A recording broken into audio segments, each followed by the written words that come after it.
Welcome back, everybody, to episode 21. It is your host, Commissioner Cole Wagner. Jared Snyder is back, ladies and gentlemen. Let's give it up for Jared Snyder. Let's give it up for Jared Snyder. He's back. Um, we missed you on the pod, man. We missed you on the pod. I'm glad to have you back. Obviously, my schedule's got a little bit more hectic with some things, so I've kind of had to do some solo pods, but glad to have you on. Let's get right into what just went down last night. I know I've already recapped the trades, but I just wanted your thoughts, not just on these trades, but just all the trades in general so far this year. Like, what the hell has happened with all the trades that has transpired so far? So, let's just get right into it. Since the start of the year, I know we've gone over the Jalen Warren deal, but let's go over what went down. I want to say was it Monday? It was Monday night. Yeah.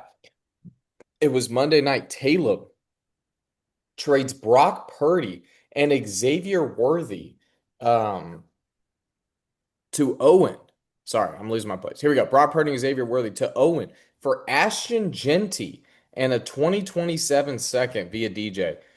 Jared, talk to me about that deal. What was your thoughts on this? I cannot believe Owen has parted ways with Genty so soon. I'm not surprised. Like it's Owen. I'm not surprised he was willing to do it. I see like why he would people be skeptical, but I feel like Owen just, he likes to make his moves. And I think he sees Purdy and Worthy as guys that he can plug and play and at least give him a little bit more peace in mind of his roster because he's struggling at quarterback right now still, right? Is he just flipping quarterbacks every week still? Yeah, yeah. So he had Tua Tagovailoa week one. He dropped -8. Owen dropped him after week one. By the way, Tua responded with 23 points the next week. So then he rocks Geno Smith week two and he gets -9. So then he drops Geno. Geno gets 29 that next week. And then week three, he rocks Marcus Mariota and gets 21 finally. So now for the fourth straight weeks, he rocks a fourth different quarterback. That's the first time in UFL history that has ever happened.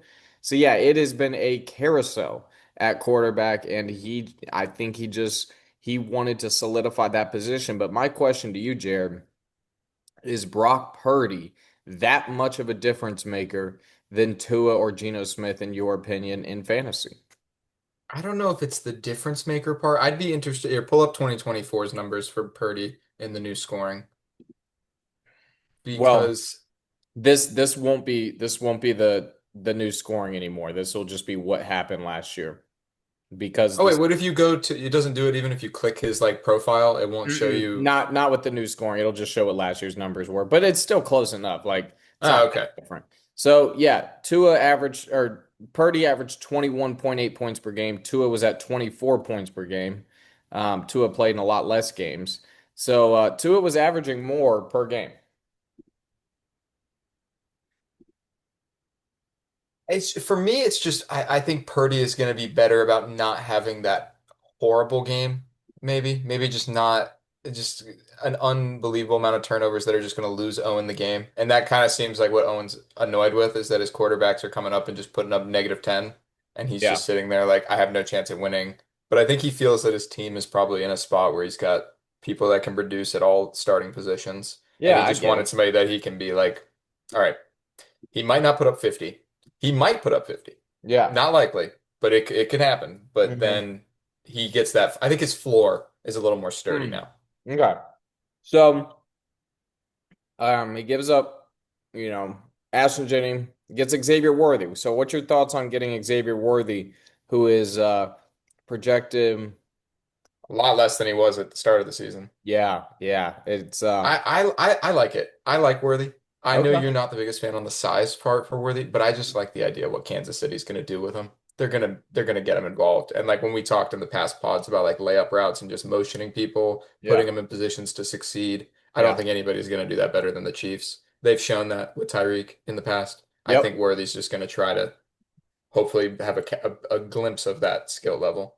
Okay, so it sounds like you're a lot more in on this deal than I am. So Caleb in return gets Ashton Genty, the number one overall pick by Owen. So now Caleb has two very high draft picks from this past draft: Amarion Hampton, who Caleb selected second overall, and Ashton Genty, who Owen took first overall.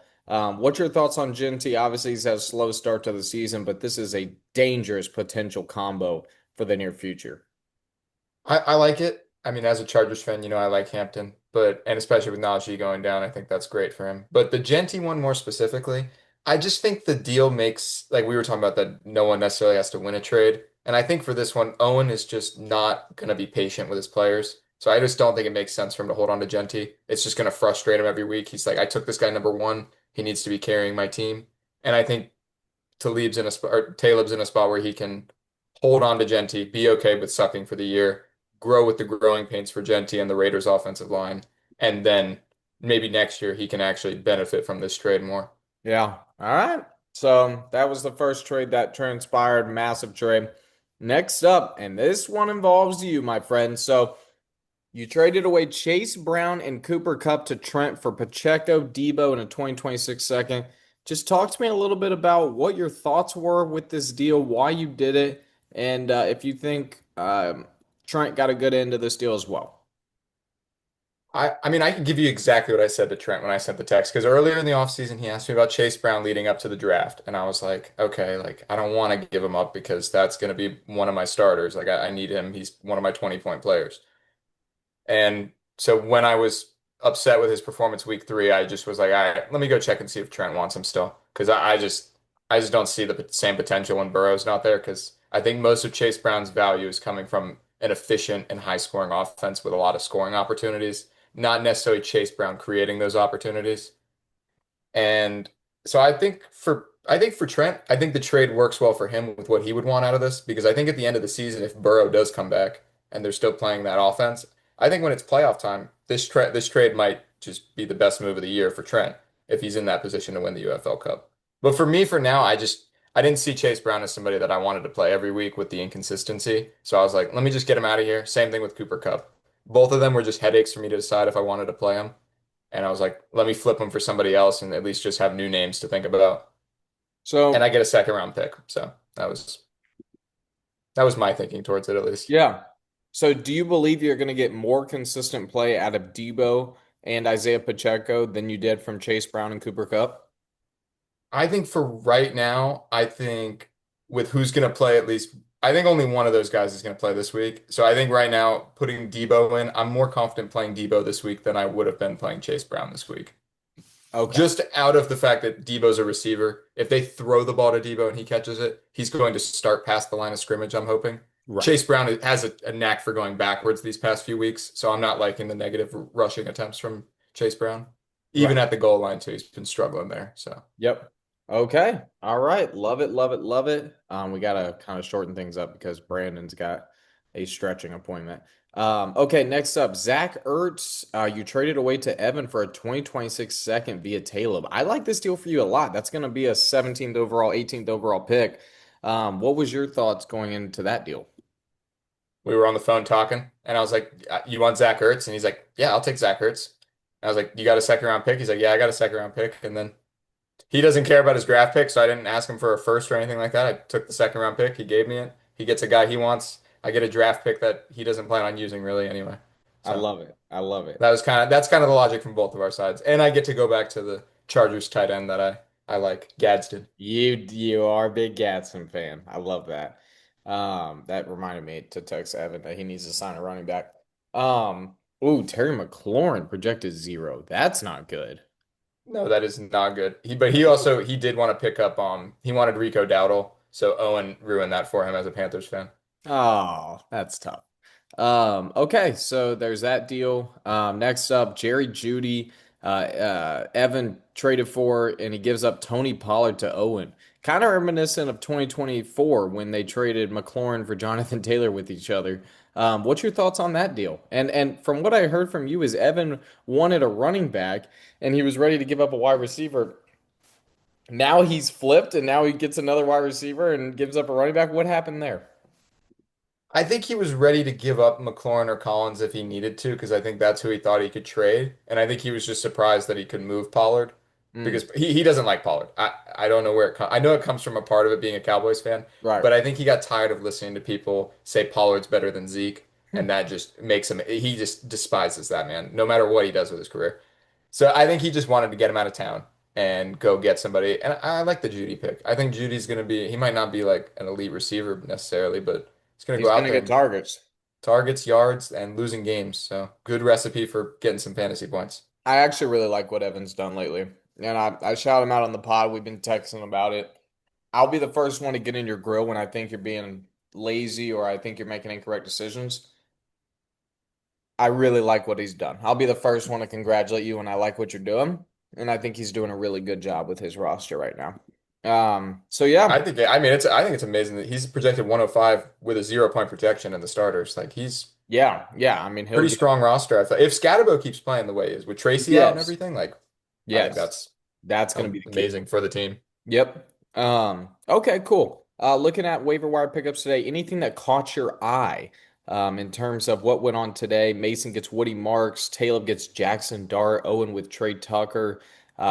Anything Devin does get Tua. Anything that I caught your eye today? I I will say I like you getting Ollie Gordon. I like Ollie Gordon. We've talked about him since the offseason. The Dart one. I find it funny because a couple weeks ago I brought this up. If everybody's so fixated on Dart, what's the difference? You could have sat him on your bench. You could have had him. Everybody competing for him this morning. What are we doing? I agree. You I agree. announced that you want it, and then the guy that was silent in the group chat's the guy that goes and gets him. Mm-hmm. So Yep. I think maybe if you got an idea and you want to pick somebody up, let's not voice it in the chat. Let's just make it happen at noon under Yep. because then everybody was sitting there probably waiting to get Dart. I Yeah, don't even think Caleb 100%. wanted him. I bet Caleb just wanted to just get some trade offers for him. You want to know something hilarious? What, is that I exactly what he wants? No, I threw McCarthy on IR and I tried to get Dart. I Oh, tried to get Dart just because I knew everybody wanted him. I wanted to get him. So that's I funny. guarantee other people tried that as well. Obviously, Ollie Gordon was more of a priority position wise, but yeah. So just the state of the UFL right now. Any teams that have really shocked you right now, just within the standings? Any teams that you want to go over that you really just want to discuss with me? We can check out Stiffles just because we talked about like we had him as a UFL contender, 0-3. We can What go through is the matchups. what I mean, what is happening, Jared? Like in your honest opinion, like I don't want to go through and be like, okay, this is what I they think it's the Brian Thomas thing, honestly. I That's agree. hurting. I don't know what's going on with Brian Thomas. I haven't watched the games fully to see what he's doing out there, but is it a scheme thing? Is it him? Because those stat lines are not reminiscent of last year at all. No, not at all. Not at all. He's wide receiver 50. He was expected to be a top five wide receiver in fantasy. And now with CDs out and Andrew's 0-3, we got some serious prop. Now, Nick Chubb may play this week, which I mean not Nick Chubb, Chris Godwin may play this week, Hmm. which could be a really good sign for Andrew if he gets last year's Chris Godwin. Um, I mean, let's go through it. Like week one, he puts up 82 because of just this random bust performance from not random from Stroud, No, no. Kenneth We talked Walker. about this. I told him to get rid of him. Yeah, Stafford was the move there. But since then, he's rocked Stafford, which has been good. Then Yeah.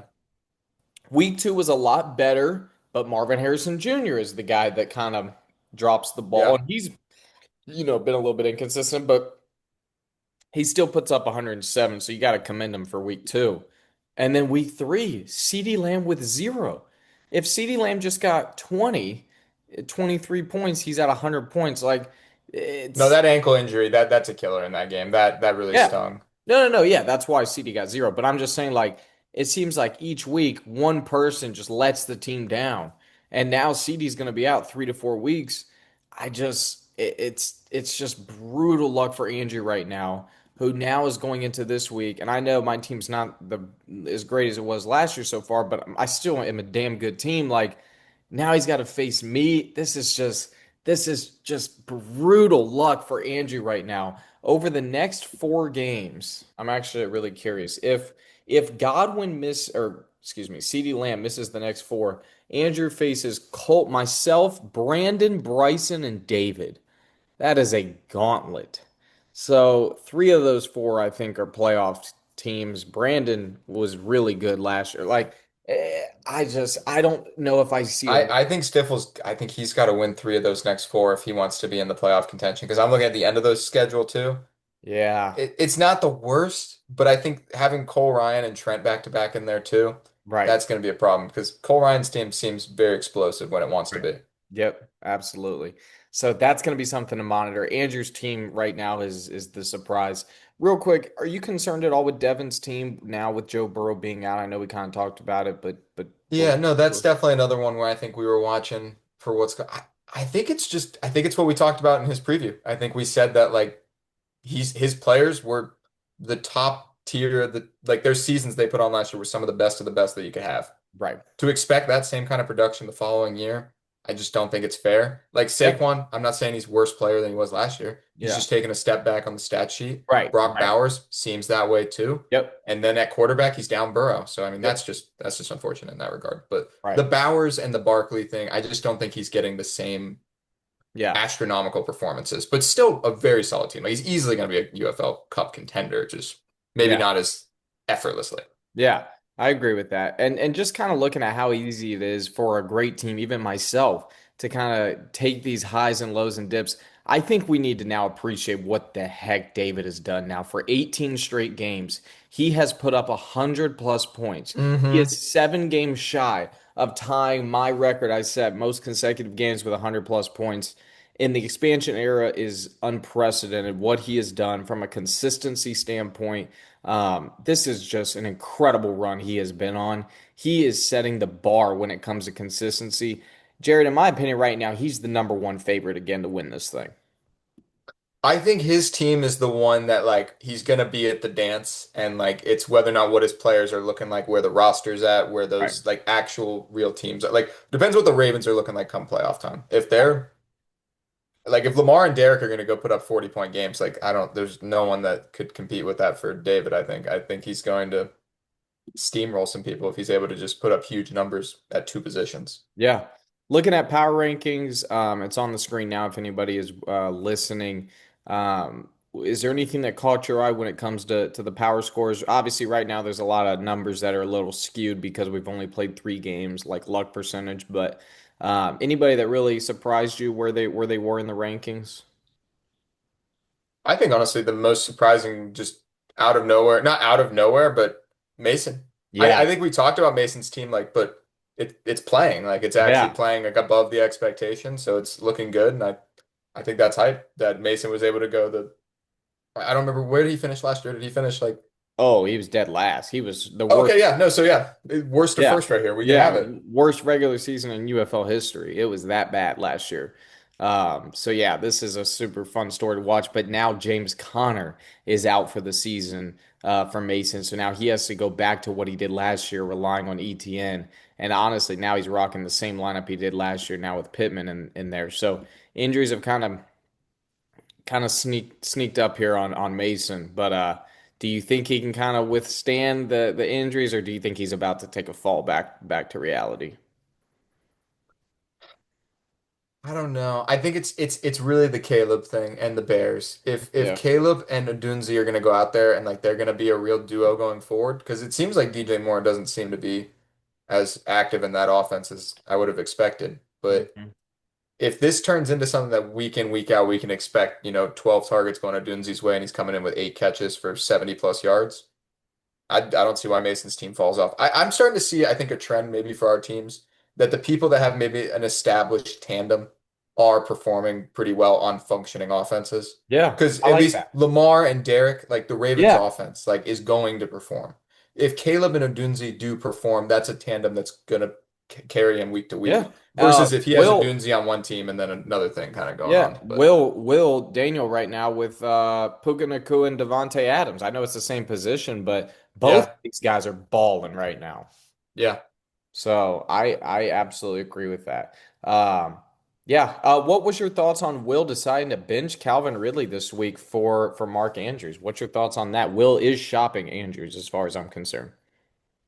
I mean, not Andrews, Ridley. He is shopping Ridley, not Andrews. Yeah, I find it interesting Yeah. because It's a Andrews gut. just it's an interesting play to go Andrews over really. Like I get that Andrews had that game this past week, but Yeah. It's a gutsy play.